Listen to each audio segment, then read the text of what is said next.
I've been just like there's medicine for that. A little kid, so proud of my wife, whose new book, show us the book. Thank you. The Relentless Courage of a Scared Child is in bookstores now. And Tana did a live book signing. I did. For a couple of hours. Virtual book signing. And you were on New Life Radio today. And Dr. Perlmutter's podcast came out today. Carolyn Leaf on Thursday. I am just so proud. So I just wanted to take some time. So obviously I'm proud of you because Thank you. I'm your husband and I encouraged you to write this book. She almost didn't write the book. Yeah, I almost backed out even after I made the deal.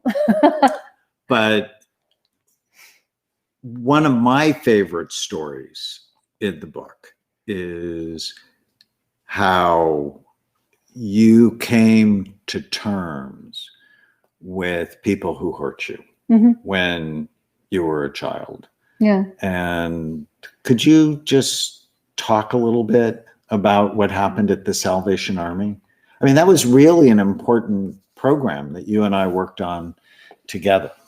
So I'm speaking at one of the largest chemical addiction recovery programs in the country, and I don't want to be there because I'm feeling judgmental, and it doesn't make sense unless you read the book and you understand why I feel judgmental. But I had been hurt by drugs in my family and mental illness, addiction, and significantly it caused a lot of trauma in my childhood. But as I'm getting on stage, I'm thinking, what am I going to teach these people about gluten and dairy when they're jonesing for a pipe and a needle? And I'm having these awful thoughts. And it occurs to me, I'm a nurse. I'm educated. Why am I being so judgmental and just so awful? But I can't seem to stop it. And so I say a prayer as I'm getting up on stage, because I do that. And as I'm walking up, I'm praying. I'm like, God, please help me reach just one person if I can, because right now I'm not doing such a good job on my own. How am I going to reach them if I'm just thinking of them as addicts? And, and I felt like God answered my prayer, because all of a sudden I looked out and I had this feeling, and there was just sort of this epiphany and this thought, at one time they were in the same place I was as a scared child. At one time we were all just scared children. That's really where the title came from. At one time, if I could go back before all of, when people made whatever decisions they made in their life, before all of that, we were all just scared children. And so, and that's when I was able to connect. And so I thought, even coming forward now into this day and age, right now, there's so much just tension and chaos in our world. And it's we have so many labels: Democrat, Republican, Black, white, whatever, Christian, Muslim, I don't care what you want to label people. The minute we do that, we put up roadblocks. But if we can go back to when we were just kids playing in a sandbox, we can connect with people. And I love that so much. And I'm grateful, because I'm just grateful to all of you. This was a scary thing for me to do before I did it. Now I'm really grateful, and I feel very liberated since I've actually done it. But I read your comments. I'm really grateful. I go on social media and I actually pay attention to what you guys write to me. And I'm so happy to have you guys all on this journey with me. And I'm glad I didn't back out. And I just want to say thank you to everybody who has followed along, who has pre-ordered the book, who has sent in their questions and joined us on this journey. And it's been very well. There's so many great comments. I got mine today. Excited to read it from Katrina. Oh my gosh, love seeing you live. We went to your clinic in Chicago a few years ago. Learned so much. I'm from Montreal. How can I find all the services you offer in my city? We haven't gotten to Canada yet, but Chicago's not far and New York is not far. We see so many people from Canada. Another story in the book that is heartwarming is actually how we met and how I scanned you early on. Right. I've been points for lines. I've heard a lot of lines in my life. And can I see your brain? I'm like, no one's actually told me they wanted to see my naked brain. I'm like, well, I didn't word it quite like that. But that's what I heard. That's sort of what I wanted. Because when we first met, which was 15 years ago, Sunday. 15 years. 15 years ago, Sunday. I mean, the first time I saw her, well, you can see she's beautiful. She's also smart. She was a neurosurgical ICU nurse. So, I mean, deeply caring. And we bonded over the brain. And I was just so taken with her. But I desperately wanted to see her brain. That was the first part of her brain I wanted to see, because when you love someone whose brain is too busy or not busy enough, it's stressful. And as a psychiatrist, I have a stressful job. Didn't want to come home. Yeah. I fell in love with you anyways. And I love that chapter, and it really does tell the story of our journey and our love story. And a lot of people would assume that it was like this really great fairy tale romance, but I'm the girl who didn't believe in fairy tales, and I was pretty broken at the time, and so I made sure it wasn't. I made sure it was a little more complicated than that. But yes, you tortured me. But for you about were, 18 months. but you were amazing, and you wouldn't go away. And I was on New Life today, and I was talking to Dr. Sherry Denham. She's amazing. Keffer, and she's amazing. And she said something. She made a comment about that. She said, because you wouldn't go away, you were the first man who ever showed me that it was safe. Like, you were the first man who ever created that safe space by not going away, not in a creepy way, not in a stalkerish way, but in a, but by just, you were willing to be my friend, even when that's not what you wanted, but you were willing to do that, which told me something so different from what I had ever been shown. It was such a different model from what I had ever been shown. And that's when I began to let my guard down. That's when I began to, because I kept waiting. I'm like, nobody is this nice. No one is this nice. It's fake. You're manipulating me. And I kept waiting for the other shoe to fall, because that just wasn't my experience in life. You waited a long time. Yeah. So who's the book for?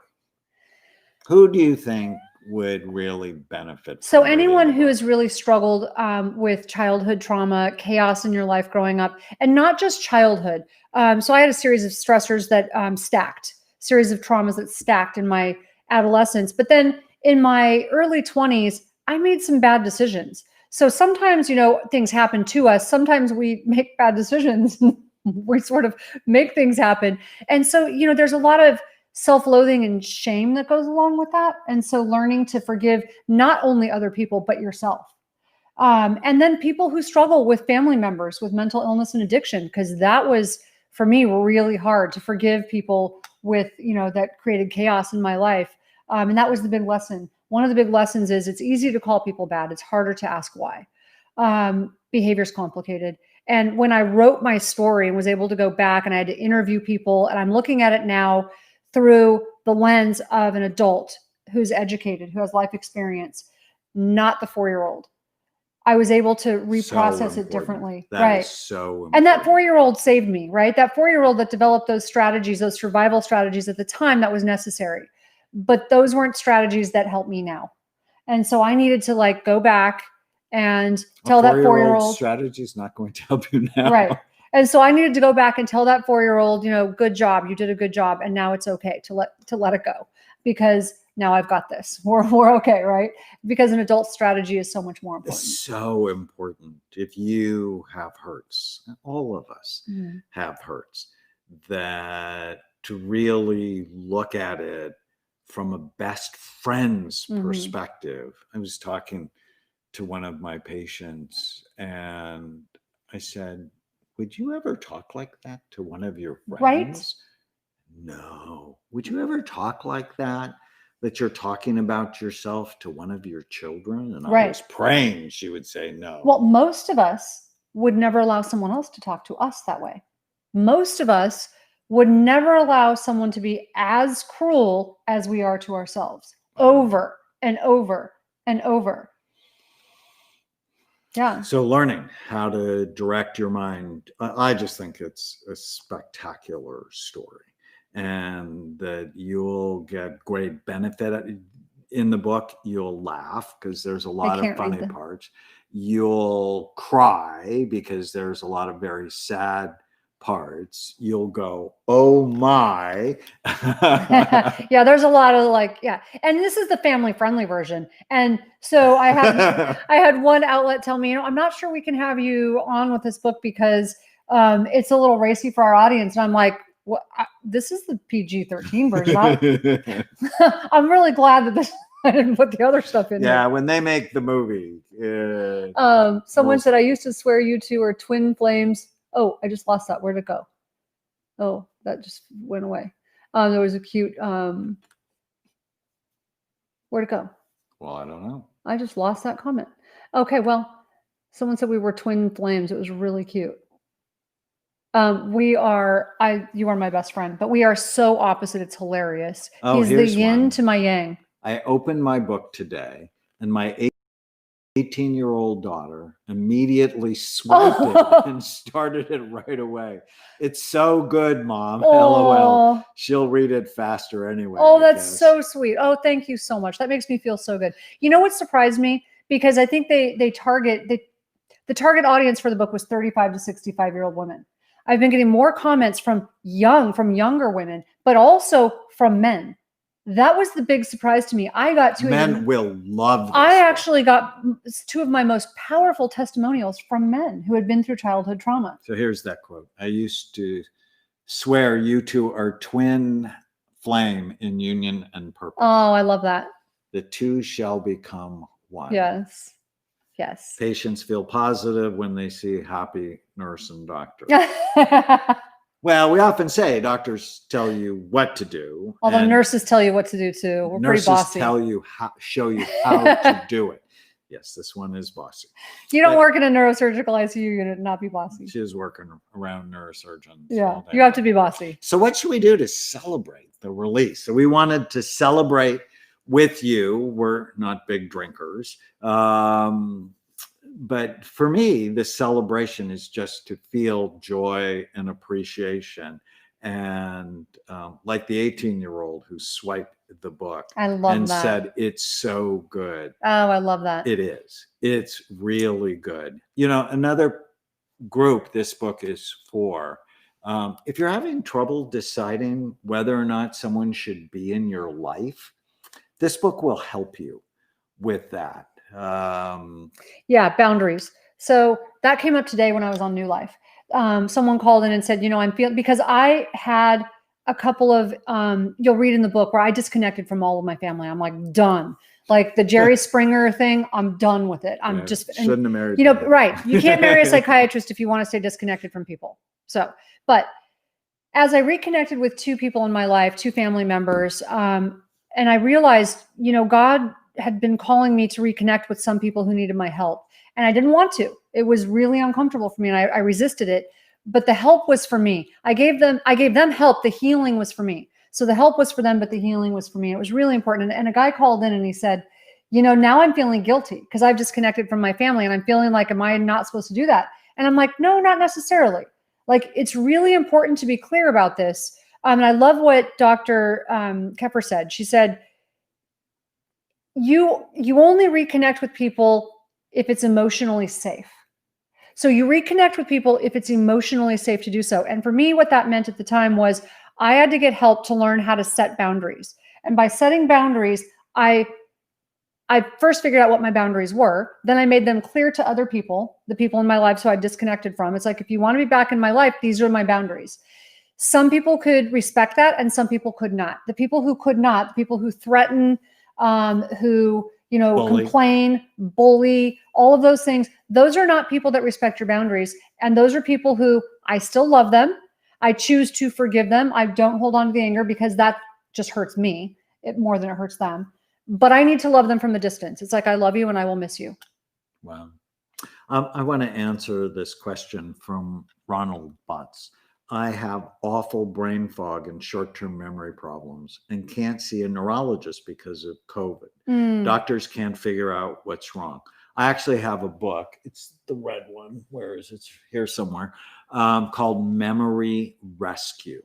You should get that book and go through it, because odds are it will help you figure out why you have brain fog. Mm-hmm. And often there are things in there like inflammation or gut health issues or toxic exposure that will help you figure that out, where many neurologists will go, I don't know, take this.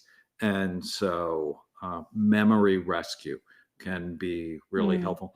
And that's why Tana and I write. I mean, we love writing and expressing ourselves and being helpful, but it's really about taking practical issues people have and giving them a way forward that is different. But I have to tell you, the relentless courage of a scared child is way more interesting than most of my books. I mean, my books are helpful. It's because you get a voyeuristic look into my messed up life. But she's hot in so many ways. And the story will just inspire you, horrify you. I mean, it's a thriller. The movie Relentless Courage will be a thriller. And so many of you are posting, leaving comments about how you just got your book today. And I would be so grateful to those of you who, to hear, not only to hear back from you, but if you would post a review for me, I'd be super grateful. And I've just been so encouraged with you guys. Just ordered it on Audible. It is great. The audio version is actually read by a friend of ours. I'm so happy. It is inspired. So I actually got into a little bit of a tussling match, if you will, with the publisher over that, because I wanted to read it myself, because I was really, I had one of my books read by someone who didn't do it justice. It was very monotone. And this is not a book that can be read monotone. And so they promised me, they're like, we need someone who this is what they do. And so I was reluctant. Well, they picked someone, coincidentally, if you believe in coincidence, who we know very well. And who's been the producer on most of my audiobooks. She was magnificent. I could never have read it as well as she did. Yeah, she was magnificent. There's another question from Deborah Ray. My brain thinking is different since a major lung surgery. That makes sense. Get Memory Rescue, because I talk about the impact of general anesthesia on the brain, and your brain needs rehab, and your brain can be so much better. Yeah, I had a hysterectomy 2 years ago, and for the first year and a half, I didn't feel normal. I told you that. I'm like, I feel like I'm walking through mud. You feel great. You feel really good. But we scanned me, and because I know what general... The anesthesia is not good, and Tana goes in our hyperbaric chamber. Yeah, I spend a ton of time in the chamber. Yeah, because I didn't feel right. So yeah, so I love these comments. Thank you so much. Love listening. Look, the first chapter is so great. Can't wait to read it. Somebody said, oh, that's so sweet. Love your wife. Her smile is contagious. Oh, thank you so much. Spreads positivity. Love is profound. Thank you. And as a hospice nurse for sisters and brothers, my gosh, New Mexico Taos, be kind all. So I have to say something to the hospice nurse. There's a story about a hospice nurse in the book, because wow, you guys are wired so differently than us that work in trauma and neurosurgical ICU. And when I was going through a situation with my dad, there's a really great story about my dad when we reconnected. He died in my arms, actually in my house. And man, those hospice nurses were amazing. I am used to barking orders barked at me, where ABCs, airway, breathing, circulation, just get the blood, get the air, get the ventilator. And hospice nurses have to do the opposite. They have to learn to let people die with dignity and to be so calm and so soothing. And I was getting migraines when my dad was dying because I couldn't do that. And the hospice nurse was just a savior. I mean, she was amazing, and how she just navigated that whole thing and helped me navigate it. So thank you. So there are more questions. What do I think about cannabis for anxiety? It's number 20. It is not in the top 10 because it causes so many other problems and prematurely ages the brain, according to a large study I published. Yeah, and you're not against it morally. You just don't like what it does to the brain. Right. Colleen says my 21-year-old is getting scanned tomorrow. Oh. I need to understand why a computer science major with 3.0 is now failing and is not motivated at all. He's telling us he's failing because of COVID. Do a marijuana test and being in isolation. All of those things are possible. And so many people do things to help them feel better now, but not later, versus now and later. But I wouldn't. It can also be things like a head injury. Yeah, and it also, though, I wouldn't underestimate our youth right now is really, they haven't experienced anything like that. We haven't experienced anything like this, but at least we've got more life experience. I mean, we've got 3 teenagers in the house. It's hard. This is hard. They have suffered so much loss as far as their identity and what they're going through and their routine. And isolation they get depressed is a really major quickly. risk factor. Yeah. For Alzheimer's. But it's a good idea to look at his brain, because if you don't, you can assume it's because they don't care or because of the isolation, when it may be something else. Someone wants to know if we have scholarships for people who can't afford scans. We are working diligently on our foundation. That is how we gave away the scan when we did our event. We are, we're constantly trying to build up the foundation, because that's how we. So if you just Google Change Your Brain, Change Your Life Foundation, you can apply for scholarships through the foundation. Likewise, you can donate money so we can do And I donate to it every work. year so that someone can benefit from that. So that, people can benefit from that. They love when we both go live. I love that we're alive. That we need to do it more. Well, thank you for all. I am here to congratulate my beautiful wife and life partner, and tell your friends. I mean, get Relentless Courage of a Scared Child. It's anywhere. Great books are sold. Amazon, barnesandnoble.com, Books A Million. And if you order the book, you can also go to relentlesscourage.com and download a whole bunch of free gifts that Tana has for you, but just this week. Yeah. All right. Be well, everybody. Thank you so much.